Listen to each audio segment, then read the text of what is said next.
Vitor Costa Leite, com o tema Principais modificações na legislação de prevenção e combate a incêndio e pânico. Sobre as principais modificações que ocorreram neste ano de 2014, as que estão ocorrendo, como por exemplo no dia de hoje, dia 11 de setembro, uma data histórica, isso é fácil da gente lembrar, do novo decreto de prevenção. É um decreto que altera o 44746, certo? Nós vamos falar um pouco sobre ele também.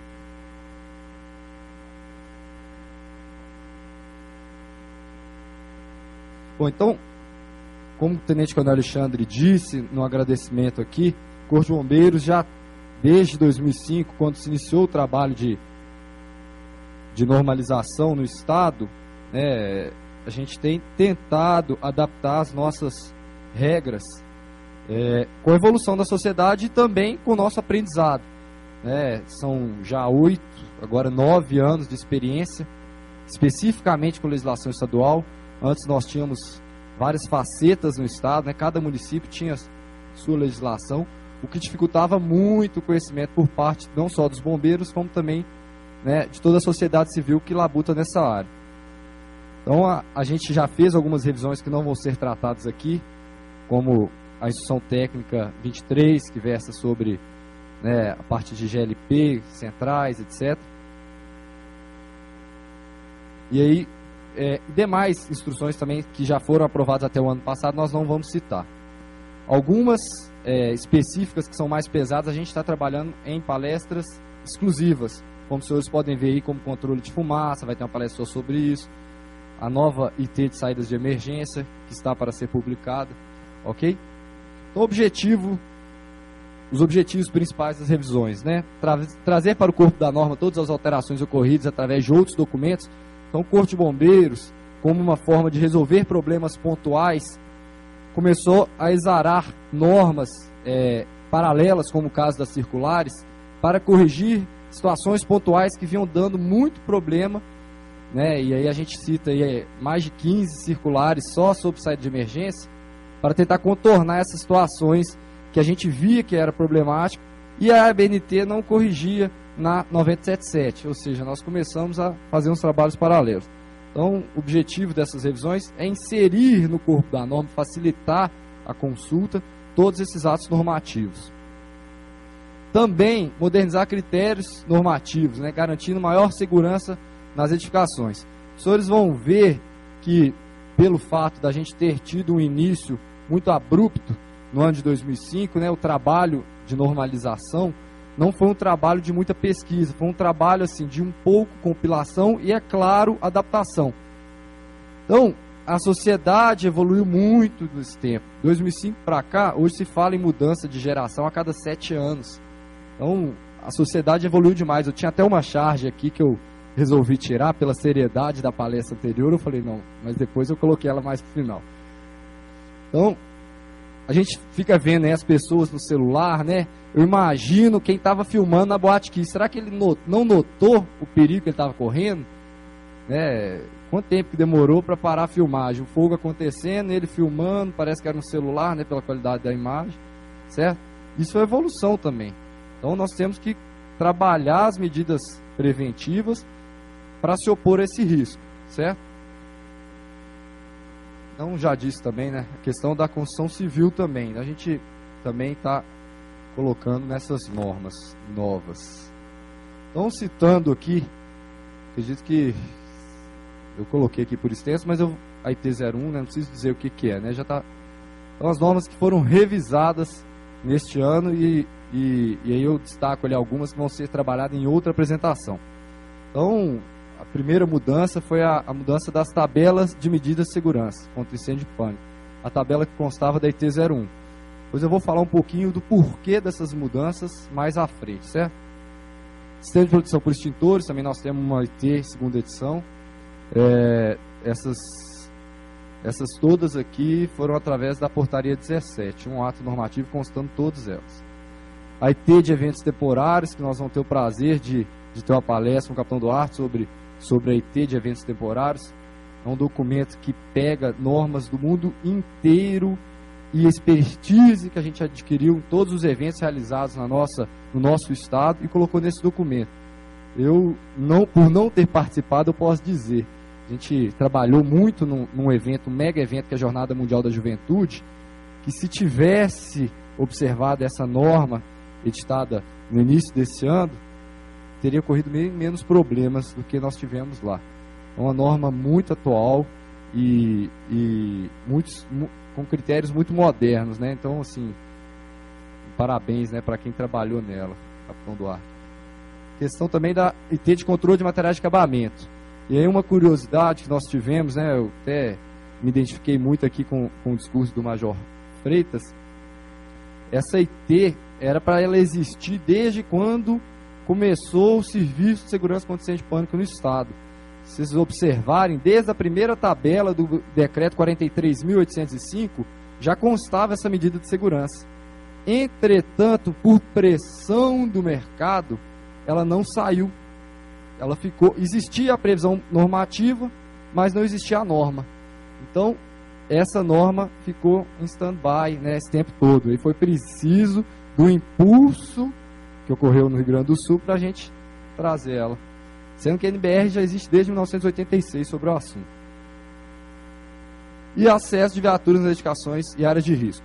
Então essas duas em vermelho vão ser trabalhadas em outras apresentações. Normas que estão em revisão, eu não consegui atualizar, né, a primeira lá, o decreto, contém o regulamento de segurança contra incêndio e pânico. Ontem, quando eu estava fazendo a apresentação, eu recebi a notícia que seria publicada. E eu tive que abandonar o trabalho, né, da apresentação para ter certeza do que estava sendo assinado fosse aquilo que a gente tinha proposto. Não teria nenhuma mudança, né, por parte de quem revisa, que normalmente não tem conhecimento técnico, tem conhecimento jurídico. Então eu fiquei até 10 horas da noite com esse trabalho. Então a gente não conseguiu atualizar essa apresentação, mas já é uma norma revisada que está disponível no site da Assembleia. E assim que a gente sair daqui, a gente vai colocar no site do Corpo de Bombeiros, certo? Também está em revisão, e a gente acredita que depois da consulta pública e todas as intervenções que os senhores fizeram, vai ser aprovada muito em breve, com várias novidades, a instrução técnica de saída de emergência em edificações. Então é triste a gente ter que criar critérios exclusivos para Minas Gerais, mas é necessário. Por quê? Porque o comitê da BNT, que trabalha a norma de 93, ele está inoperante há alguns anos. Então, várias coisas que poderiam já ter sido contempladas no 97.7 não saíram do papel. Então, a gente teve que fazer, né, um processo de revisão. Instrução técnica de fogo de artifício e pirotecnia, IT25, nós vamos abarcar aqui também. Controle de fumaça, que assim como o controle de matéria de acabamento já existia previsão desde 2003 na Instrução Técnica de São Paulo, nós vamos ter, né, claro que já ficou latente aqui a necessidade de se ter controle de fumaça. Né? No estado de Minas Gerais existia alguma previsão em decreto, entretanto não havia requisitos para se exigir. O que acontecia muito é pegar um paralelo da IT 08 que falava de chuveiro automático e edificação do subsolo, mas não resolvia o problema. Então surgiu a necessidade, nós vamos ter apresentação só sobre isso. E outras duas normas que atualmente estão em revisão, entretanto não vamos colocar aqui, porque a gente ainda não tem a opinião totalmente formada, e aí fica já para o próximo seminário, que são as ITs de plano de intervenção de incêndio e brigada de incêndio. Bom, inicialmente aqui as tabelas da IT 01, né? Algumas pessoas tiveram muito problema no início para identificar, porque a gente mudou a tabela, a forma de se ler a tabela mudou. Né? Existiam tabelas específicas para edificações existentes, que a gente retirou e incluiu na mesma tabela para quem é existente novo, colocando uma notinha lá referente às medidas que não se aplicavam, certo? Então, os senhores podem ver, né, ficou mais fácil de identificar por causa de cores também, e essa mudança ela foi urgente devido às questões de controle de fumaça e controle de materiais de acabamento, que não existia os critérios objetivos. Então nós precisamos colocar e mudar a norma. Aproveitamos para inserir outras mudanças, né? E são várias tabelas, colocamos numeração nas tabelas, facilitou um pouco, aqui cortou, né? Mas tem numeração de 1 a 19, se eu não me engano. Então, olha lá as principais modificações da IT 01. Não há mais tabela específica para edificações construídas até 1º de julho de 2005. Existe uma nota, o Corpo de Bombeiros avaliou quais medidas que seria difícil, né, de se realizar uma intervenção, e avaliou que aquelas edificações foram construídas numa época que não havia prevenção no Estado. Portanto, isentou-se, né, de adaptação a algumas medidas. Quais são? Acesso de viatura, segurança estrutural, compartimentação horizontal ou vertical, chuveiros automáticos e controle de fumaça. Certo? E aí coloca aqui, né, em parênteses, exceto quando houver mudança de ocupação ou acréscimo de área superior a 50%, que é o que estava no decreto antigo já. Já houve mudança de novo nesse decreto, nós vamos falar um pouco sobre isso. Colocamos a novidade também, que a gente gerou uma demanda muito grande de corpo técnico de bombeiros. Qualquer edificação construída antes, até talvez até poucos anos, 2006 mesmo, tinha que passar por corpo técnico. Porque a norma que era observada e a norma que era exigida no município de Belo Horizonte era 9077 do ano de 85. E Belo Horizonte sempre foi referência para os outros municípios do estado. Então, o Corpo de Bombeiros passou a exigir a IP08, que tem como base a 9077 de 1993, como base, não é o mesmo texto. Então, nós tivemos um grande problema, né? E tentamos resolver, enquanto não saía a IT08, na tabela, com uma nota também, dizendo que quem foi construído antes pode atender a NBR. Outras questões que foram colocadas nas tabelas da IT01, em relação à exigência de iluminação e sinalização de emergência, né? Pequena modificação, né? Porque devia outros critérios normativos e a dificuldade que era de se regularizar algumas edificações, que é aquele que a gente chama de procedimento simplificado. Acho que todos têm conhecimento, né, sobre o que é o PS. Aquela edificação que não precisa de projeto, não precisa de vistoria, não precisa de análise. É um procedimento que o próprio responsável pela edificação se regulariza. Eu falei sobre controle de materiais de acabamento e nós vamos ver onde, né, o Tenente Enio vai proferir a palestra sobre isso, né, em quais casos que a gente passou a exigir. Questão também de brigada de incêndio e plano de intervenção. Como a gente pôde intuir, né, da apresentação, foi uma sequência de erros que gerou o fenômeno, né, o desastre, né, de 242 mortes no Rio Grande do Sul. Então, se um desses erros que ocorreu lá não tivesse ocorrido, talvez o resultado, mesmo que ocorresse um incêndio, não seria tão drástico.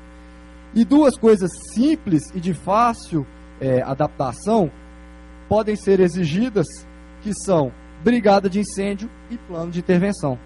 Por quê? Não trata-se de intervenção estrutural, são treinamentos, e o plano de intervenção é um documento que dá, né, diretriz para como agir em caso de emergência. Ou seja, se na Boate Kiss, apesar de todos os erros, tivesse uma brigada bem formada, possivelmente teriam evacuado naquele tempo, possivelmente não teriam tido inalação de tanto gás, possivelmente o número de vítimas seria muito inferior.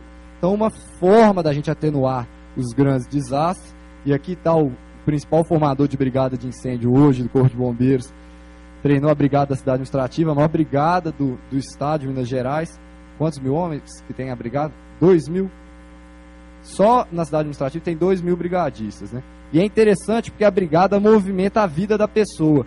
Eu faço um curso de brigada, eu conto para minha esposa, eu conto para meus amigos, eu posto foto no Facebook, e isso traz o que para a gente? Cultura da prevenção. O professor Márcio, a gente conversa de vez em quando, principalmente por causa do decreto, e ele está doido para fazer o curso de brigadista da cidade administrativa. Por quê? Porque ele viu o efeito, né, nos seus funcionários que fizeram e gosta da área. Então, é uma forma de, né, difundir essa cultura da prevenção. Então, o controle de fumaça também não vou mais falar, né? Houve também uma tabela específica para as exigências da 9T, né, para o grupo F7, que é o grupo de eventos temporários, e também alguns absurdos que existiam na norma, como, por exemplo, cobrança de extintores para depósito de areia. Então, tem cobertura, é área coberta, não é? A área coberta para a gente é o quê? Área de risco. Então, o depósito de areia tem risco de incêndio? Não. Então, para que cobrar extintores? Certo? Então, a gente colocou algumas, né, isenções na própria tabela, que antes, ou a gente não tinha segurança e acabava exigindo, né, com medo também de mudar, né, o material a ser estocado, e E aí já colocamos na norma, facilitar também a regularização dos empreendimentos no estado. Agora falando sobre a IT 04, né, uma IT muito pequena, muito simples, mas que não tinha eficácia nenhuma. Então hoje, até a edição, né, até a gente publicar a segunda edição da IT 04, ela era apenas recomendativa. Os senhores estão lembrados disso?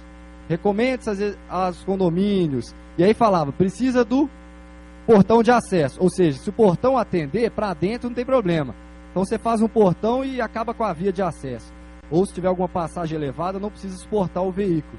Então nós mudamos isso para tentar garantir o acesso das nossas equipes em caso de incêndio. E aí eu destaquei aqui. Então, aplicação, né? É claro que essa norma só se aplica a edificações novas, né? Nós não vamos, a gente já colocou lá atrás que não se aplica a edificações existentes. Então, aplica as edificações do Estado de Minas Gerais quando houver previsão da medida do Regulamento de Segurança contra Incêndio de Pânico. Ou seja, tem um xizinho lá no acesso de viatura que tinha um ícone lá que falava que observar a instrução técnica específica. Na aplicação falava recomenda-se. Recomenda-se é o quê? Para quem está construindo? Custo. Então, recomenda. Você quer? O engenheiro pergunta para o cliente. O cliente, não, eu posso evitar esse custo. Certo? Então, a gente passou a exigir onde há previsão da medida e nos condomínios com arruamento interno. E aí a gente simplificou ao máximo a instrução técnica para que ela também não onerasse demais o empreendimento.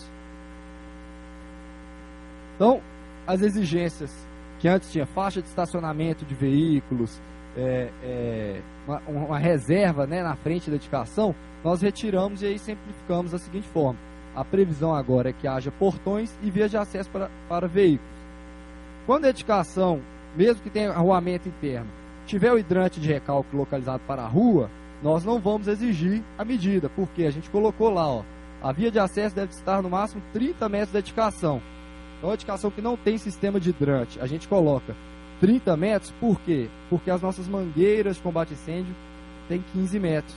Então, uma forma da gente não ter muito tempo perdendo para desenvolver mangueiras, a gente coloca 2 mangueiras, né, para iniciar o combate ali diretamente na edificação. Então, 30 metros ou 10 metros de hidrante de recalque, que é o que a gente precisa acessar para pressurizar, né? Os nossos equipamentos, mangueiras, operam uma pressão de trabalho muito superior àquela que é exigida pelas normas.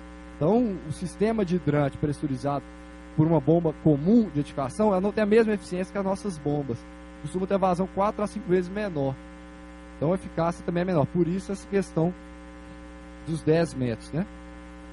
E ainda, como recomendação para a gente poder pensar para o futuro, é que todas as edificações com altura superior a 6 metros,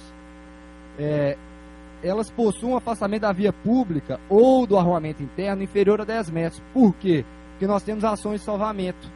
Então não adianta, às vezes, o combate. Às vezes, o incêndio está tão avançado que a gente precisa fazer a retirada de vítimas.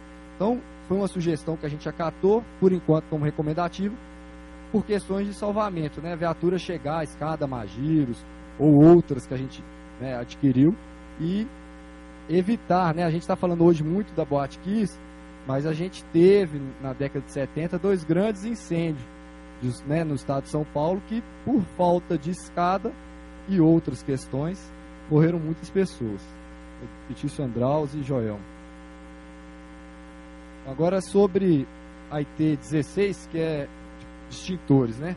Então surgiram, né, de uns anos para cá, vários novos extintores. E esse é o mais novo extintor que surgiu, né? Os senhores conhecem? Alguém conhece? É o extintor de Diet Coke e Coca Diet, né? E Mentos. Já viram o vídeo da explosão que é? Alguém já viu o efeito que dá? Então, ludicamente, né, há pouco tempo não existia o extintor pó ABC, que é o monofosfato amônico. De um tempo para cá passou a ser exigência, inclusive em veículos, que antes contavam com extintor pó BC. Ou seja, se o incêndio fosse no estofado, ele não teria tanta eficiência. Então, os veículos já cobravam, e nós não.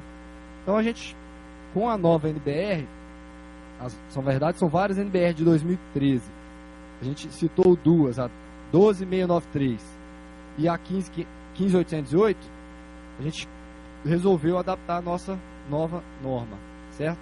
E aí a gente vai citar aqui só as principais mudanças, né? Porque, na verdade, de texto mudou muita coisa, mas na prática mudou pouca coisa. Então, uma das coisas que instituímos aqui é que cada pavimento deve possuir no mínimo 2 unidades extintoras, sendo um para a classe A, outro para a classe BC.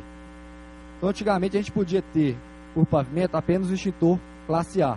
Existe algum apartamento que seja da categoria E, classe A a E, que não possui televisor no Brasil hoje? Que não possui torradeira, que não possui micro-ondas, que não possui algum equipamento energizado? Eu não conheço, se tiver em tribo indígena. Que também não deve ter não, porque eu já vi até com ar-condicionado, oca com ar-condicionado. Então, não fazia sentido a gente colocar só para a classe predominante. Então, instituímos que deve haver uma para cada. E é uma maneira de quê? De migrar para um método, né, extintivo mais eficiente. Porque o operador, em caso de emergência, os senhores acham que o operador lá, que a gente viu no vídeo da Boate Kiss, olhou e leu qual que era a categoria do extintor que ele estava usando? Se era para classe A, para classe B, para classe C? Não. Se ele usar o errado, o que pode acontecer? Um acidente, certo? Então, uma forma da gente mitigar isso aí é cobrar isso dessa forma. E em garagens que a gente tem veículos que não há distinção de incêndio, o incêndio começou no motor, de repente ele está pegando na parte que não está energizado. Aí de repente ele entra na parte que tem conduíte com combustível. Opa, classe B, vou abandonar o extintor classe A, vou pegar o classe B e começar.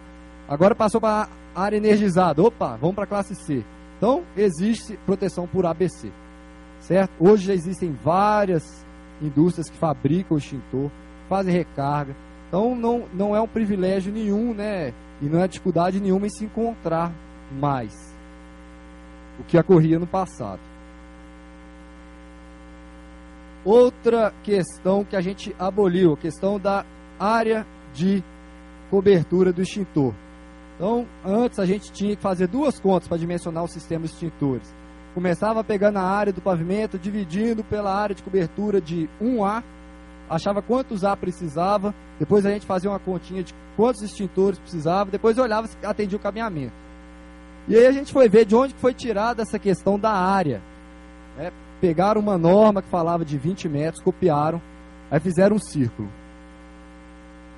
Opa, não existe muita edificação circular. Vamos inscrever um quadrado, que é o maior figura plana de 4 lados lá dentro. Aí inscreveram um quadrado no círculo. Então, raio 20, quadradão. Quantos metros quadrados que deu isso? 800 metros quadrados. Qual que é a área máxima de cobertura de um extintor, então, que era na norma antiga? 800 metros quadrados. Existe alguma edificação que é livre de barreiras, que não tem uma mesa, que não tem, no caso de depósito, né, fileiras e fileiras de pallets? Não. Então, essa questão da área máxima a ser percorrida, a área de cobertura, ela quase só dificultava o trabalho. Então, nós resolvemos, e também vimos que a NBR também fez isso, fixar, como nas outras classes B e C, apenas na distância. E aí uma inovação também que entrou é a questão do risco médio, que é exigida uma carga extintora de no mínimo 3A. Encontra-se extintor de água com 3A? Não. Então nos locais com risco, que NBR fala em ordinário, mas com risco médio de carga incêndio, já começa a ficar latente a necessidade de colocar um extintor com capacidade extintora maior, capacidade extintora 3A. E aí nós avaliamos uma questão de mercado, o custo do extintor 4A, extintor muito elevado. Então a gente colocou para o risco alto, que é quanto à carga incêndio, a possibilidade de se utilizar o extintor 3A, desde que se reduza a distância máxima a ser percorrida para 15 metros. Que facilita o quê? O emprego. Se está mais próximo, eu tenho mais facilidade, diminui o tempo, o incêndio está mais incipiente, eu tenho mais facilidade de debelá-lo. Essa aqui também é herança da Kiss, né? Então, IT 25, como a gente disse, talvez muitos senhores que não trabalham na área de eventos temporários, talvez nunca nem tenham lido essa instrução técnica, que é uma instrução técnica muito aplicável a eventos, né? Não a edificações, né? Então a gente trouxe algumas novidades para a instrução técnica 25, a parte específica de depósito e indústria nós vamos passar mais rápido, depois a gente cita a parte de espetáculos pirotécnicos. Então a gente corrigiu alguns critérios da norma de uso de extintores em depósito e indústria. Então havia a previsão de usar em depósito de materiais explosivos extintores. Quem se habilitaria? Qual bombeiro mais macho para se habilitar a usar o extintor no depósito explosivo? Não há. Existia a previsão. Agora nós sabemos do risco. E quem não sabe, se for usar, começou o fogo, né? Tá igual aquele TNT lá do Pernalonga, né? Quem vai lá apagar? Não tem jeito. Então a gente limitou o uso de extintores à área externa. Ou seja, essas indústrias de depósito são localizadas em área rural. Exigência que seja localizada em área rural. Certo? Então, os extintores localizados na área externa. Treinamento de funcionários. Além da brigada de incêndio, exige-se nessa norma o treinamento anual de todos os ocupantes. Por quê? Porque o risco é muito alto. E eles devem também ter um treinamento de combate a incêndio florestal. Por quê? Porque não dá tempo do bombeiro chegar. Santo Antônio do Monte é um município que não possui unidade de corpo de bombeiros. Então, se a gente fosse fazer um deslocamento, tá pegando fogo no mato, a gente chama fogo no mato, incêndio florestal, próxima a um depósito de material explosivo. Se eles mesmos não fizerem o combate, nós vamos chegar lá para não fazer nada. Só se tiver vítima, pegar, né, o resto das vítimas e, se não tiver vítima, fazer o rescaldo do incêndio. E ainda uma dificuldade muito grande de regularização, que a norma falava que a área máxima para comércio era de 100 metros quadrados. E a gente pesquisou outras normas, pesquisou uma NFE específica sobre isso, e revisamos para 500 metros quadrados, porque já há um limite máximo de estocagem por comércio. Ou seja, a área do comércio não é o que dificulta, né? O problema é quem atua na ilegalidade e estoca mais produtos do que o previsto. E não observa outros critérios também normativos. E permitiu também comércio misto, porque nas cidades menores não existe demanda para ter um comércio exclusivo de fogos de artifício. Então a gente permitiu o uso de comércio misto, desde que haja separação, corredor de isolamento e outras medidas. Nós não vamos tratar aqui. Inserimos também um novo requisito, que há uma dificuldade muito grande em se atingir as distâncias para os espetáculos pirotécnicos. E aí buscamos na NFPA também específica do assunto, um diâmetro de tubo lançamento inferior a 38. A nossa norma trabalhava em 38. E aí dá um diâmetro inferior, o que não traduz em risco, certo? Que é um diâmetro menor com menor potencial, né, explosivo. Aí já entrando nas questões dos espetáculos pirotécnicos. A nossa norma antiga, ela não exigia regularização de espetáculos pirotécnicos de uma forma geral.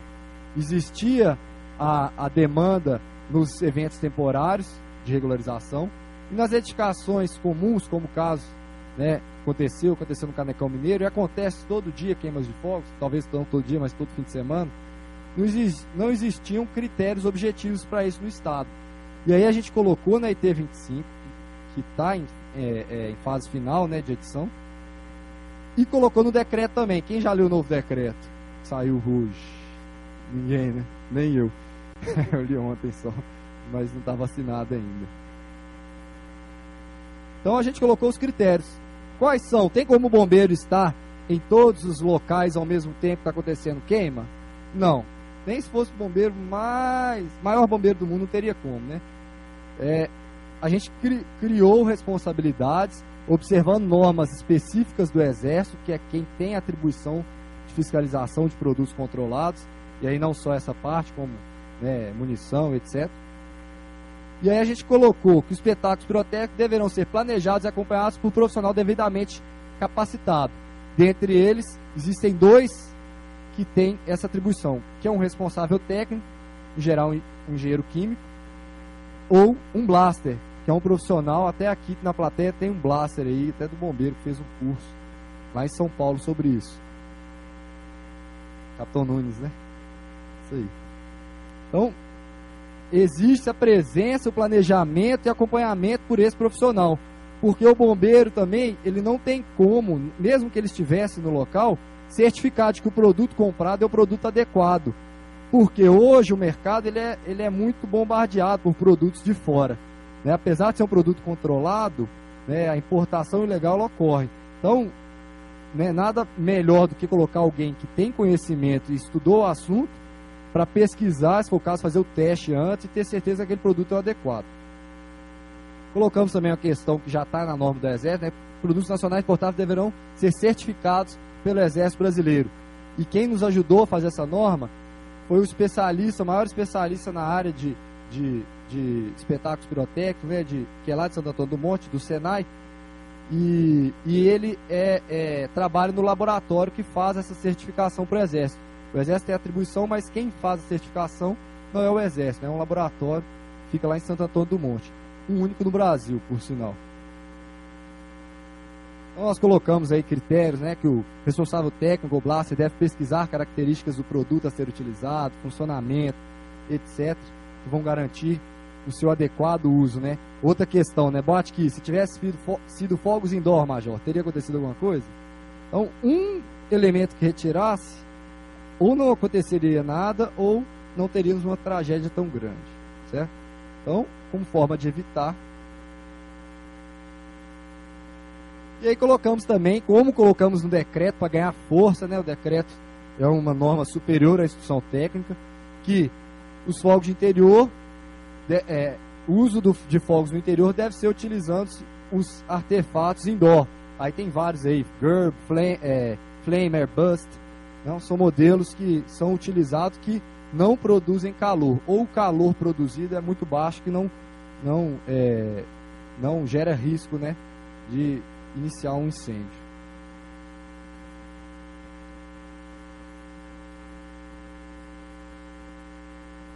Ainda, né, a questão da área aberta. Então eu tenho hoje, a gente, né, já frequentou muita exposição de rodeio, né, e em determinado momento, sempre nos shows maiores, né, há uma queima de fogos por cima do público. Quem já viu isso aí, assim, é um efeito bonito e tal, só que não é uma coisa segura, porque uma centelha daquela, se cai, pode cair no cabelo, queimar, pode produzir queimadura, se explodir embaixo, pode produzir danos graves à saúde.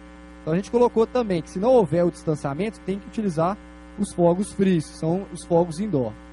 Colocou também a questão que hoje, eu imagino que esse pessoal que trabalha com isso deve ter tido uma baixa muito grande de demanda, que ninguém se sente mais confortável próximo a uma queima, principalmente se estiver próximo a algum material leve de isolamento acústico. Então, distância de segurança da plateia, mesmo não havendo risco, nós colocamos de 2 metros, porque aquele público pode gerar um pânico não havendo incêndio. Então caiu uma chama, um efeito, a pessoa assustou, uma faísca, pode gerar o pânico, e o pânico mata também. Né? Nós tivemos aqui em Camboja, em 2011, né, um incidente na ponte lá com mais de 300 mortos, asfixiados, em pé, apenas por questão de pânico e alta concentração de pessoas, certo? Então, importante também colocamos isso aí. Ainda, é proibida a realização de espetáculos pirotécnicos em edificações que não possuam AVCB válido. Por quê? O AVCB garante segurança? Não. Não adianta eu ter o AVCB e não ter uma cultura preventiva no local, né? Eu não fazer a recarga do extintor, etc. Mas ele é um instrumento legal que traz uma certa segurança para quem está avaliando. Ou seja, o bombeiro que está avaliando um pedido de queima de fogos, ele tem uma segurança maior para uma edificação que tem AVCB válido. Então nós inserimos na norma também. E ainda que as edificações onde ocorram espetáculos pirotécnicos devem atender às normativas de materiais de acabamento e revestimento. Norma nova também, IT 38. Essa eu acho que os senhores já devem ter lidado aí nesses últimos meses. E aí exigimos algumas formas, né, de regularização, uma forma bastante simples, um croquisinho, nada que dificulta, não, que a questão nossa não é dificultar, né, é garantir que haja segurança. Então, prazo de apenas 5 dias úteis, o evento vai correr sexta que vem, sexta agora eu já tenho que entrar com minha documentação. E aí, o responsável, que é o blaster, ou o responsável técnico, ele assina um termo de responsabilidade, onde ele consta, né, o que vai utilizar, quais são os efeitos desejáveis, distâncias, etc. né, um croquisinho, nada muito elaborado, porque esse profissional nem sempre é da área de engenharia e arquitetura. Então, às vezes ele vai pegar uma planta baixa do local, de um outro projeto, e vai colocar, né, a caneta ou a lápis mesmo, a forma onde ele indicar onde ele vai realizar, certo? E cópia do documento que comprova a capacidade técnica, certo? Já nos eventos temporários, a gente manteve o que imperava anteriormente. Toda a documentação entra junto com o PET. Se o PET for aprovado, a queima está aprovada. E também colocamos, né, que o PET será tá aqui, né, autorizado quando o PET for aprovado. E no caso de vistorias, não tem como o bombeiro, que às vezes na época de carnaval, ele faz 6, 8 vistorias no mesmo dia de um evento carnaval. Não tem como ele acompanhar todas as queimas. Mas a área já deve estar isolada, para garantir que ele possa verificar a questão do distanciamento do público. Então, não coloquei aqui também, mas está na norma. Essa charge aí veio até lá do incêndio da Boate Kiss, né? Em caso de incêndio, quebra o vidro. Lá dentro tem um Código Penal brasileiro, né? Então, a fala do Tenente Coronel Alexandre aqui, no agradecimento, é para a gente tentar puxar essa responsabilidade, não só dos profissionais de engenharia, mas também para os profissionais que atuam nessa área. Não é uma área fácil, todos que estão aqui têm que ser estudiosos mesmo. A gente lida, né, com a vida e também com os bens das pessoas, né? Então, para evitar isso aqui, né, a questão do estudo, né, que a gente tenta puxar para as pessoas se atentarem ao máximo, né, buscar esse conhecimento. Agora aqui nós vamos falar já das mudanças do decreto, e eu não citei todas, porque algumas eu não queria citar antes de ser publicado. Como eu fiquei sabendo que foi publicado, eu não coloquei na apresentação, mas eu destaquei aqui. Então, ele não veio apenas para trazer novos critérios normativos, ele veio também para corrigir falhas que a gente detectou no passar desses anos, de 2008 a 2014, são 6 anos utilizando. Ele foi construído consultando-se o Conselho Consultivo de Segurança contra Incêndio e Pânico. Então, não é uma norma exclusiva que o Corpo de Bombeiros, os senhores podem estranhar, porque todas as normas a gente faz consulta pública. Essa não foi feita, por se tratar de uma norma que não é exclusiva do Corpo de Bombeiros, né, um ato normativo do governo, do Estado, mas foi feito, né, discussões, etc., dentro do texto. Eu vou citar algumas aqui que não estão ali. Então, uma das necessidades de se adaptar foi o surgimento do CAL. Então, o Conselho Regional de Engenharia e Arquitetura passou a ser Engenharia e Agronomia e iniciou-se, né, foi 2013, acho que foi, né? Houve a separação e aí criou-se um novo conselho. Então, a gente precisou adaptar. O parágrafo falava só do CREA, inserimos o Conselho de Arquitetura e Urbanismo. Tínhamos também um problema muito sério, que é a questão do prazo para recurso. Então, você tinha um projeto notificado, você tinha que fazer um recurso porque você não concordava com aquela notificação. Se você tivesse de férias, perdia o prazo. Se você tivesse que reunir com algum fornecedor, perdia o prazo. Aí mandava para a comissão indeferia pelo prazo. A comissão está errada? Não, o decreto está lá explícito. Então a gente precisava corrigir isso, porque pipocava onde? Corpo técnico. E no final das contas ficava a gente aqui trabalhando igual um doido para tentar dar conta da demanda. Então retiramos as questões dos prazos para recurso. Não existe mais prazo para recurso. Por parte dos profissionais, por parte do bombeiro continua.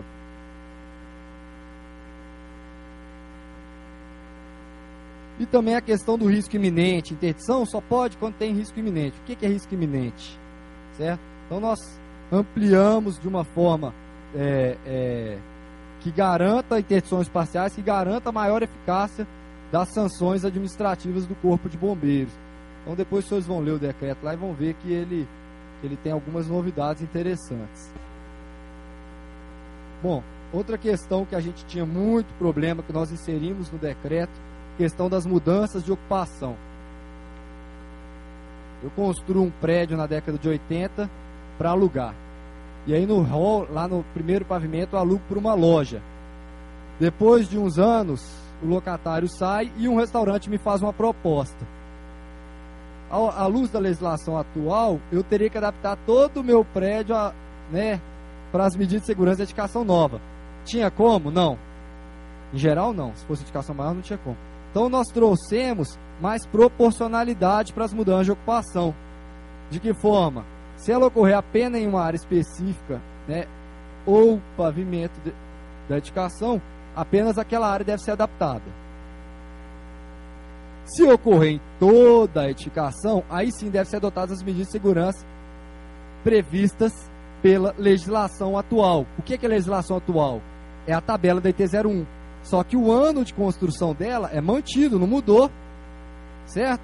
Então, às vezes a pessoa é regularizada desde 1990, aí vem, vai, tá tudo certinho. Aí o dia muda de ocupação, tabela B, a época, hoje é a mesma tabela.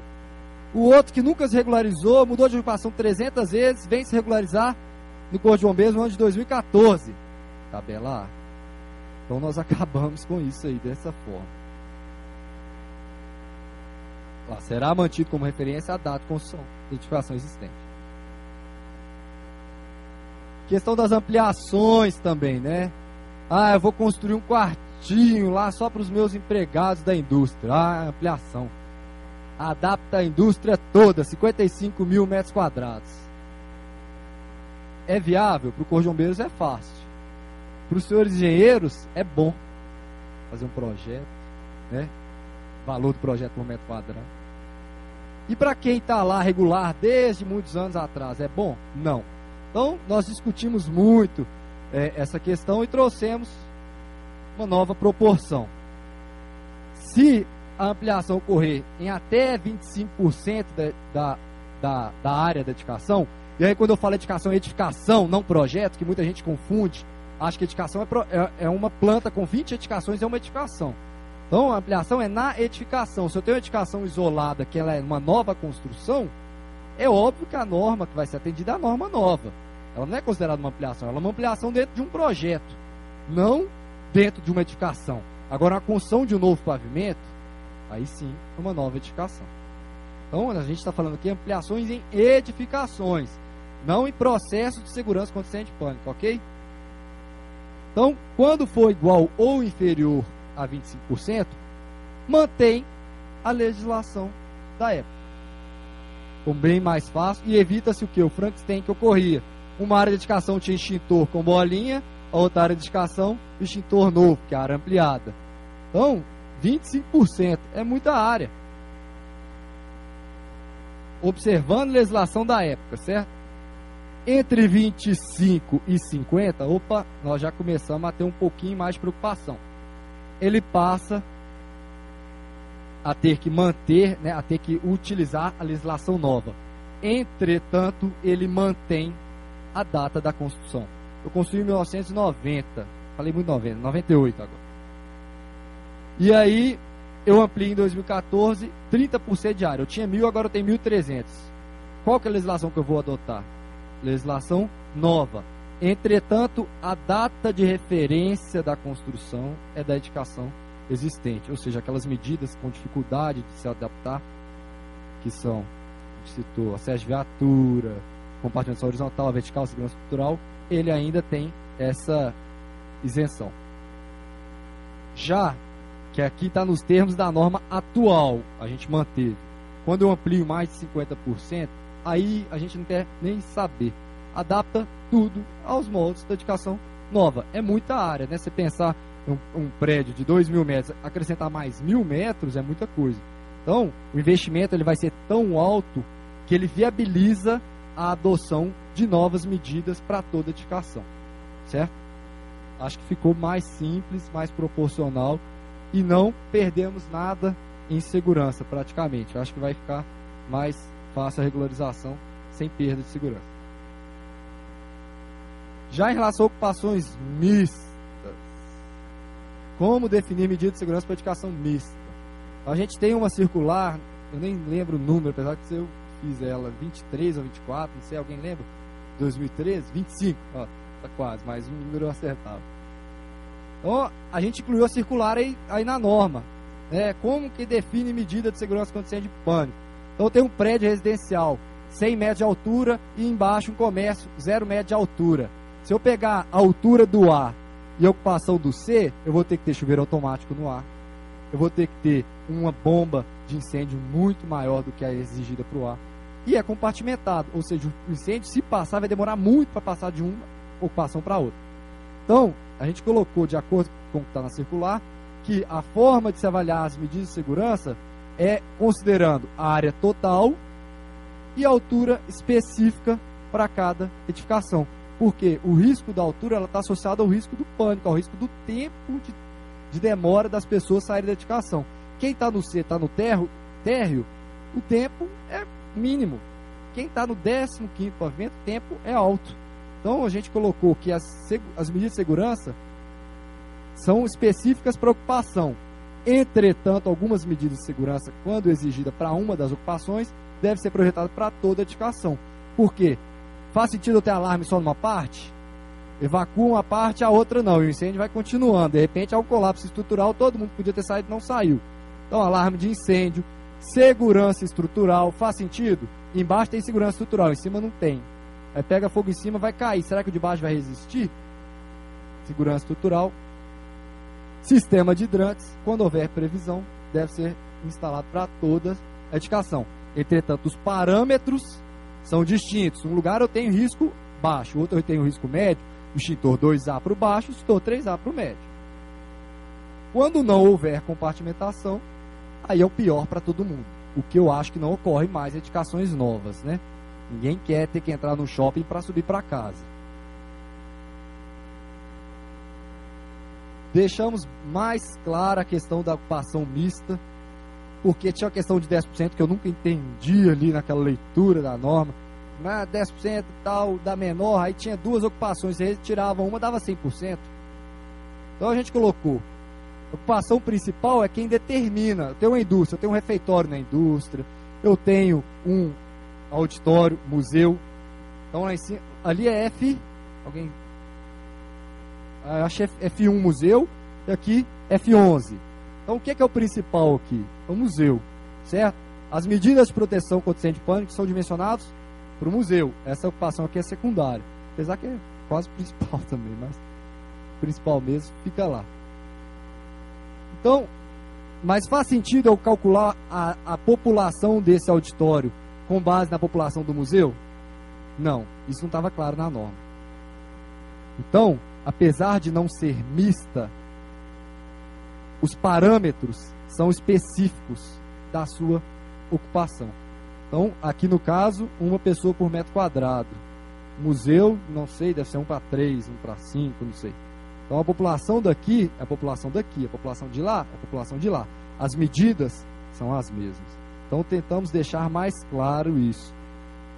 E um problema que a gente tem muito grave, amanhã eu vou falar, né? Nós temos salão de festa, 2 pessoas por metro quadrado, né? Aí você tem um salão de festa que só tem mesa e cadeira. Qual que é a população de restaurante que é o mais próximo? 1 pessoa por metro quadrado. Então, vamos cobrar? Precisa realmente a gente ter esse medo todo? Sendo que lá tem mesas, cadeiras, um salão de festa residencial? Então, nós vamos falar um pouquinho sobre isso amanhã. Então, parâmetros específicos de cada ambiente. Como já ocorre, por exemplo, na IT 08, primeira edição, uma cozinha de uma boate, a população da cozinha é da cozinha, a população da boate é da boate. Bom, uma questão que a gente rompeu, questão do direito adquirido. Nós temos edificações com 30, 40, 50 metros de altura que só possuem extintor de incêndio. Eu posso dizer que há havia, né, no bombeiro e também no estado uma preocupação, não, mas ele construiu naquela época e tal. Agora, quem frequenta aquela edificação, ele tem menos direito do que quem frequenta a edificação nova? Não.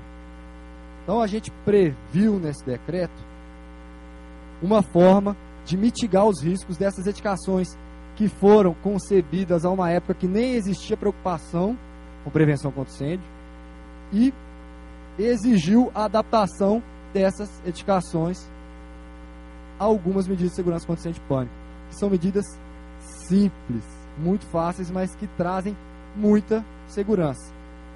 Quais são? Brigada de incêndio, iluminação de emergência, muito simples. Sinalização de emergência, nem se fala. E também naquelas edificações que a gente vê que há um risco muito alto, que a gente não pode dar direito em manter o ano de construção, que são os locais de reunião de público, esses locais especificamente aqui. Teatro, cinema, boates, auditórios, certo? Então há necessidade de se adaptar. E aí a norma fala dos critérios, né? Existem produtos retardantes que são possíveis de aplicação. Então nós não estamos, aqui nós não falamos, ele se adapta às normas da norma, mas a norma já tem requisitos diferenciados para quem é existente, certo? Só. As demais medidas mantém de acordo com o pré-aprovado. Ah, meu sistema de hidrante tem 80 litros por minuto. Ok, mantém. Meu extintor de incêndio é 2A, não tal. Mantém. Então são as medidas que foram exigidas, são essas 4 que a gente vê que vai dar um salto de segurança nas edificações velhas do Estado. Ainda, outra questão que não fazia sentido nenhum. Ah, eu tenho carta de liberação. Eu construí em 1987... o município me deu uma carta que eu tenho direito ad eterno, para o resto da minha vida ela vale. Eu posso não fazer recarga extintor, eu posso não dar manutenção no meu sistema de hidrante, na minha bomba, que eu continuo com essa carta. Sem inspeção periódica, não falo nem de corpo de bombeiros, não, de profissional habilitado para isso, sem manutenção. Então, extinguiu-se essa figura da carta de liberação. E o ato normativo correto é fazer isso no decreto. Nós podíamos fazer isso na IT. Já era uma vontade antiga. E aí a gente deu um prazo muito tranquilo de regularização. 2 anos. Posso entrar com o projeto daqui 1 ano, que ainda dá tempo de regularizar e implementar as medidas de segurança exigidas. Colocamos no decreto aquelas questões que eu citei na 25, né? Espetáculos devem ser planejados e tal. Não vou citar novamente, mas está no decreto também. Colocamos também uma questão que a gente foi chamado para uma discussão na prefeitura sobre uma lei municipal que falava sobre exibição audiovisual de informações de segurança. A prefeitura tem uma lei disso, depois da Boate Kiss, é óbvio, né? E aí a gente falou, por que a gente não pode colocar isso no decreto? Vamos. Aí procuramos os critérios na lei municipal, adaptamos a nossa realidade. E aí exigimos que nessas ocupações, né, estádios, me ajuda aí, gente, boates, cinemas e teatros, construções provisórias e auditórios, é obrigatória a exibição de informações audiovisuais. Isso aqui, o que a gente quer no pano de fundo? Gerar a cultura da prevenção. Então, no futuro, talvez não seja nem necessário. Automaticamente eu entro num local desse, eu já olho, opa, tem uma rota de fuga, tem um extintor, eu já começo a familiarizar. E aí a gente colocou os critérios aqui, né? Duração mínima de 30 segundos. A gente foi ver aqueles vídeos da Cinearte, vídeos lúdicos, que tem essa duração. Então a gente viu que coloca muita informação em pouco tempo. E a geração atual, geração do celular, né, ela não consegue ler e prestar atenção muito tempo na mesma coisa. Então a gente achou que 30 segundos é o suficiente. E a gente colocou também que se o evento for de longa duração, tem que ter periodicamente exibição. Por quê? Uma rave que dura 24 horas, ninguém fica do início ao fim. Então eu não posso ter informação só para quem chegou no início do evento. Então a gente coloca que a cada 3 horas deve haver. 30 segundos não pesa nada para a realização do evento. Questão de multa, né? Multa do bombeiro era uma multa irrisória, né? Sem o FENG, né? Era anteriormente a mais baixa, e a maior 500 o FENG. Então, dentro dos limites da lei, que a lei fala o máximo pode ser cobrado, né? Que era até R$3.000, valores corrigidos, né? 2001 para cá, a inflação do jeito que está, né? A gente fez um cálculo e gerou novos valores de cobrança de multa, que continua obedecendo aquele critério, né? Que é na segunda, viu, Major? Nós temos sim advertência escrita. 30 dias depois, 60 dias depois, primeira multa, mais 30, multa por reincidência. E aí a gente colocou uma inovação aqui, mudou os critérios de área, porque a gente tem PS até 200. Então PS, multinha. PTS, já melhorou um pouquinho. PT, 1.000 FENG. Opa, não, aqui, ó. 600 o FENG. Uma área já um pouco maior, aí aqui a gente já pega prédios maiores, que na hora que vai dividir a multa também não dá quase nada. 1.000 FENG. O FENG hoje é 2,6 e pouco, né? Dá 2.600 e pouco, dobrado a 5.200 e pouco, dá uns R$8.000 no total. E aí áreas superiores a 5.000 metros quadrados. E para edificações classificadas como F6 e F7, independente da sua área. Por quê? Porque o risco de concentração de pessoas é muito alto, o risco de pânico é alto. A multinha básica de 1.500 o FENG. Ok? Revisões futuras, que a gente queria revisar um pacotão só, mas não tem jeito. Nós somos poucos que trabalham no setor. Estamos tentando sensibilizar o comando para colocar mais gente para ajudar. Então está latente para a gente. Segurança estrutural contra incêndio, edificações muito altas, tem que vir para corpo técnico. Nós temos já no mundo muita norma que versa sobre essa questão, nós temos que incluir. E T09, nós temos um doutorando da UFMG que fez estudos que comprovam que a nossa IT é totalmente furada. Foi feito com base numa norma da década de 80, ou seja, a carga incêndio hoje mudou muito, né? Hoje a gente tem aqui muitos derivados de petróleo nessas cadeiras e tudo mais, colchões. Então há uma latência também de se mudar. Hidrantes e Mogotinho, já há NBR específica sobre isso, só que a gente vê que a NBR também, né? O NBR, não sei se o senhor sabe como é que funciona, mas há intervenções do mercado, intervenções de vários setores da sociedade. Então a gente precisa avaliar bem. Subestação elétrica também já existe uma NBR específica sobre isso, muito mais atual do que a nossa atual. Credenciamento é uma questão também que a gente tem que mexer. Segurança contra incêndio de edificações históricas, já até conversei com o responsável técnico hoje, ele quer nos apoiar nisso aí, etc. Dá pra gente citar, mas isso aqui são as próximas que a gente pretende. Seria isso que eu tinha para falar. O decreto, acho que os senhores vão poder ler futuramente. E estou aberto aí para a gente iniciar as respostas aqui.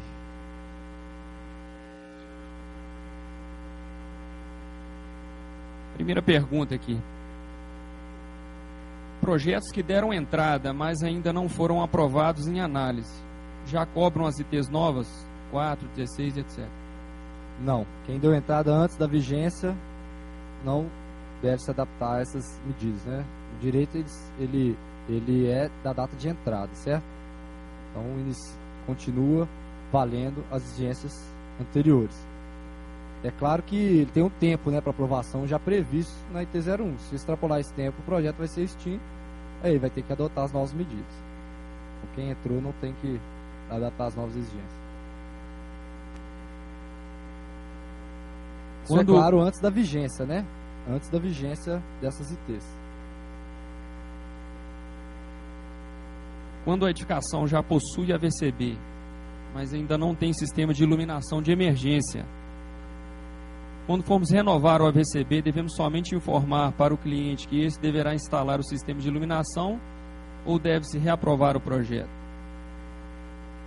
Bom, a instrução técnica 01, 2011, e também 43805, que é o primeiro decreto, já havia previsão da medida de iluminação de emergência. De lá para cá não mudou muita coisa. Então, se a pessoa já possui a VCB, possivelmente ela já possui sistema de iluminação de emergência. Quem não possui sistema de iluminação de emergência, normalmente não possui a VCB, possui carta de liberação. Agora, se ele possui por algum motivo a VCB, porque ele pediu para ter o AVCB, é um direito dele, ele vai ter que se adaptar sim, no prazo de 2 anos. Dentro dos critérios, da norma de iluminação e sinalização de emergência. E também brigada, se for exigida a nova norma. Tem que se adaptar sim. Qual o prazo estimado para a conclusão da revisão das normas, plano de intervenção de incêndio e brigada de incêndio? E quais são os pontos principais a serem revisados? Essas duas normas, nós estamos trabalhando ainda isoladamente, Como é que a gente faz? A gente destina um militar com certa experiência na área para iniciar o trabalho de pesquisa. Depois ele vai conversando com militares mais experientes, a gente senta, discute, propõe um texto.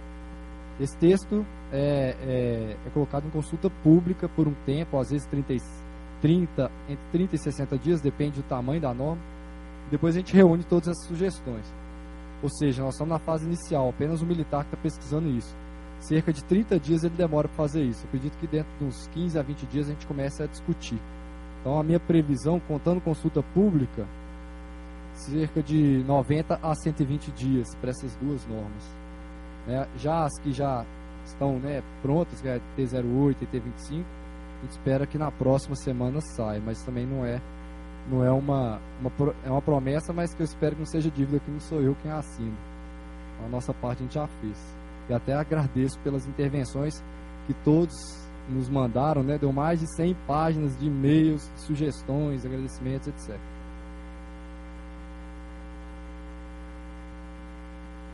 Temos em mente que edificações anteriores a 2005 só se aplica sistema de hidrantes quando a área é superior a 1.200 metros quadrados. Com a unificação das tabelas, qual área deve ser considerada para que haja o sistema de hidrante em edificações construídas anteriormente a 2005? Vou complementar que me perguntaram sobre as inovações, né, de plano de intervenção e eu acabei não citando. A gente tem NBR específica de bombeiro profissional civil, a NBR nova, já não desse ano, né, mas que trata de brigada de incêndio, ela traz novos requisitos mais atuais do que a nossa. Então a gente pretende incluir isso na nossa norma. E plano de intervenção, mesma coisa. Ela foi lançada aqui num ano, sendo que no ano seguinte sai uma nova NBR, que fala sobre plano de emergência. Então a gente quer também inserir essas inovações. Já sobre a segunda questão dos 1.200 metros, ele é mantido. Se os senhores repararem, tem uma nota geral lá que fala, para edificações existentes, a área base é de 1.200 metros quadrados. Então, a gente gosta muito de nota de rodapé, já perceberam isso, né? Então tá lá, mantém o mesmo critério, 1.200 metros quadrados.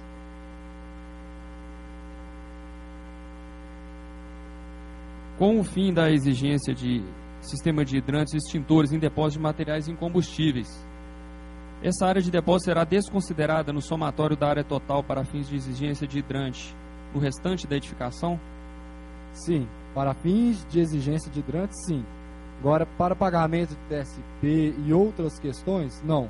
Porque ali a gente também tem outros riscos inerentes à atividades, né? Então, não se exime de medidas. Nós estamos eximindo de extintores e hidrantes. Não exime de sinalização, não exime de determinada medida que hoje o pessoal questiona às vezes, que é a questão da iluminação de emergência. Então, não vai entrar para cômputo de área total. É óbvio que não tem risco de incêndio, mas há outros riscos inerentes à atividade. Segurança do trabalho, a parte também, né, do pânico, acidentes. Então, mantém para fins de TSP e análise de projeto, mas não para cômputo de área total, né, para definição de medidas de outras edificações. No caso de substituição total de projeto, quando permanece a ocupação e não ampliação de mais de 50% de área, a legislação a ser utilizada deverá ser a atual ou a vigente à época da aprovação?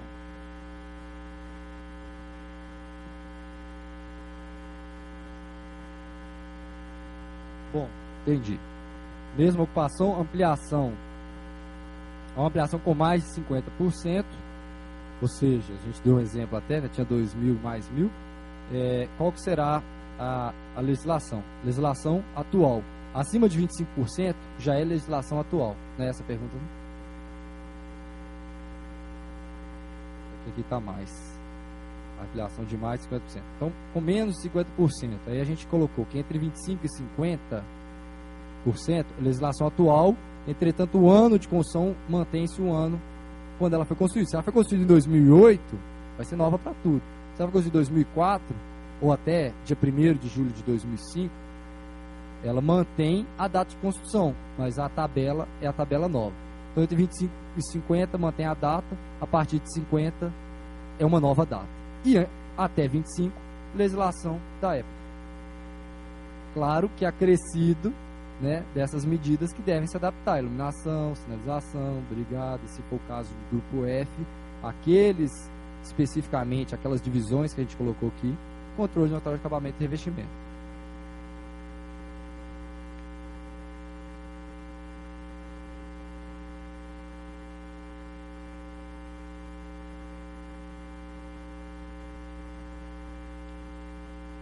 De acordo com o novo decreto estadual, um shopping com 4 pavimentos e 3 pavimentos de estacionamento, estou entendendo aqui ser subsolo, né?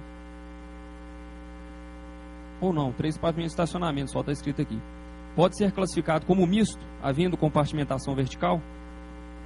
Não. A gente entende que o estacionamento ele é primordial para a realização, né, da atividade que ele se destina. Então mantém-se o C3, exceto se for um estacionamento destinado ao público externo, alguma coisa de uma outra edificação ou estacionamento que não é do shopping center. Aí sim nós teremos uma edificação mista e, havendo compartimentação, medidas exclusivas, né, separadas para cada ocupação. Mas em geral o shopping center todos têm estacionamento. Digo shopping center, não lojas na rua, aqueles shoppings pequenos abertos. Ok?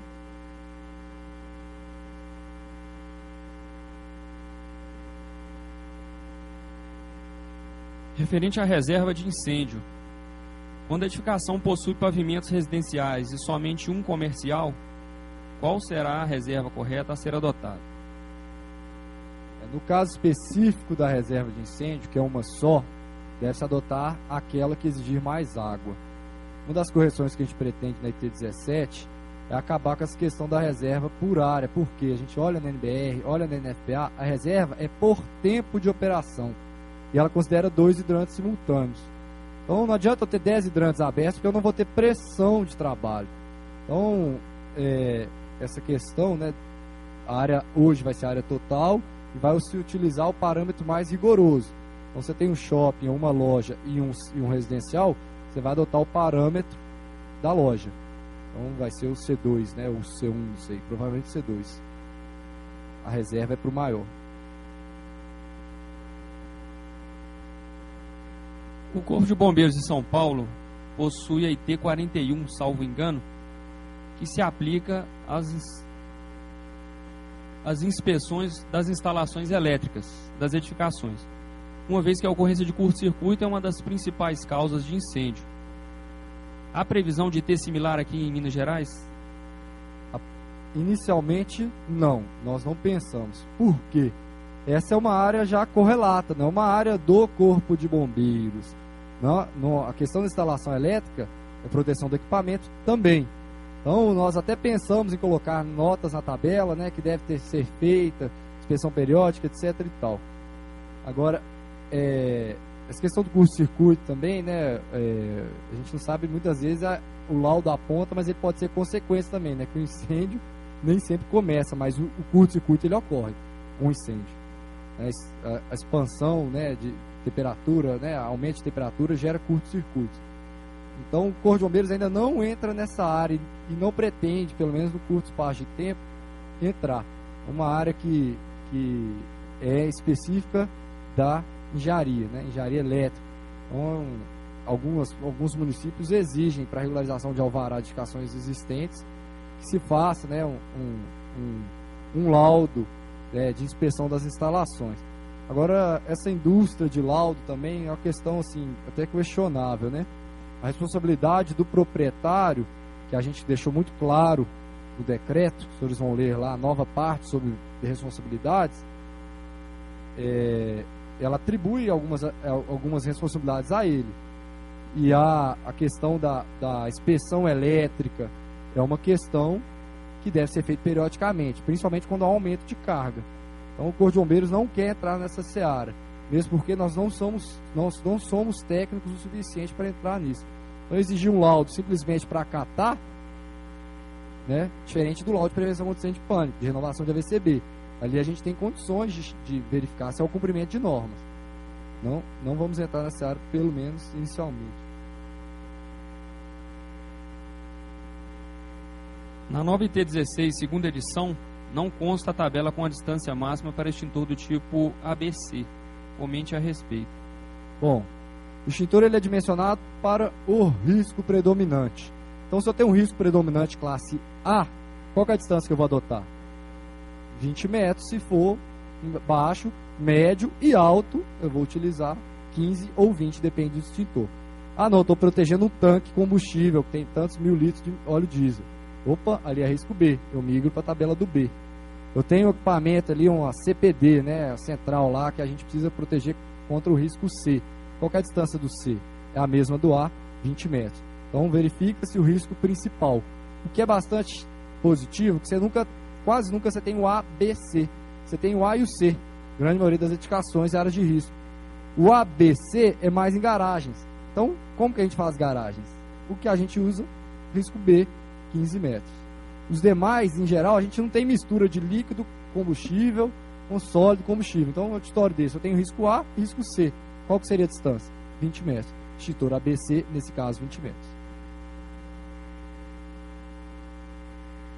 Existe no mercado extintor de pó ABC com capacidade extintora 3A?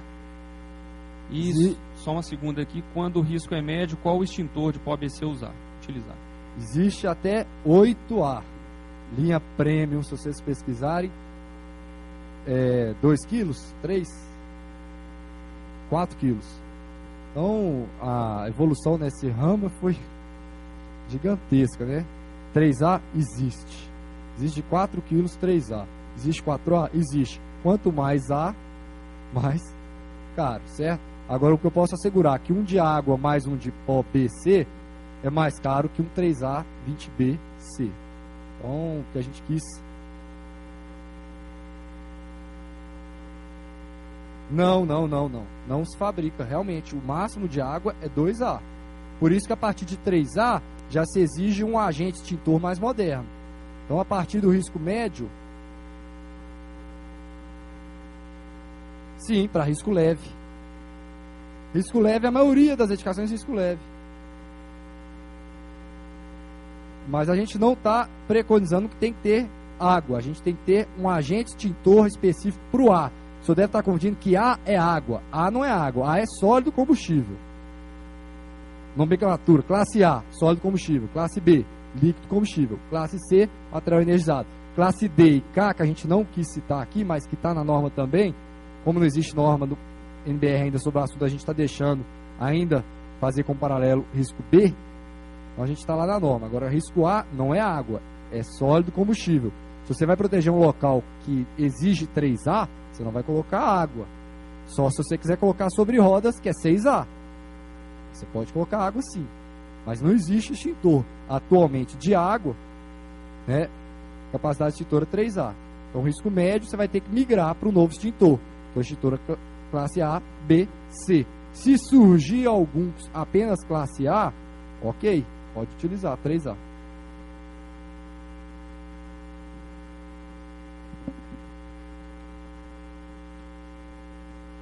Quando a nova IT 08 for publicada, qual será o critério das datas para a sua aplicação nas edificações?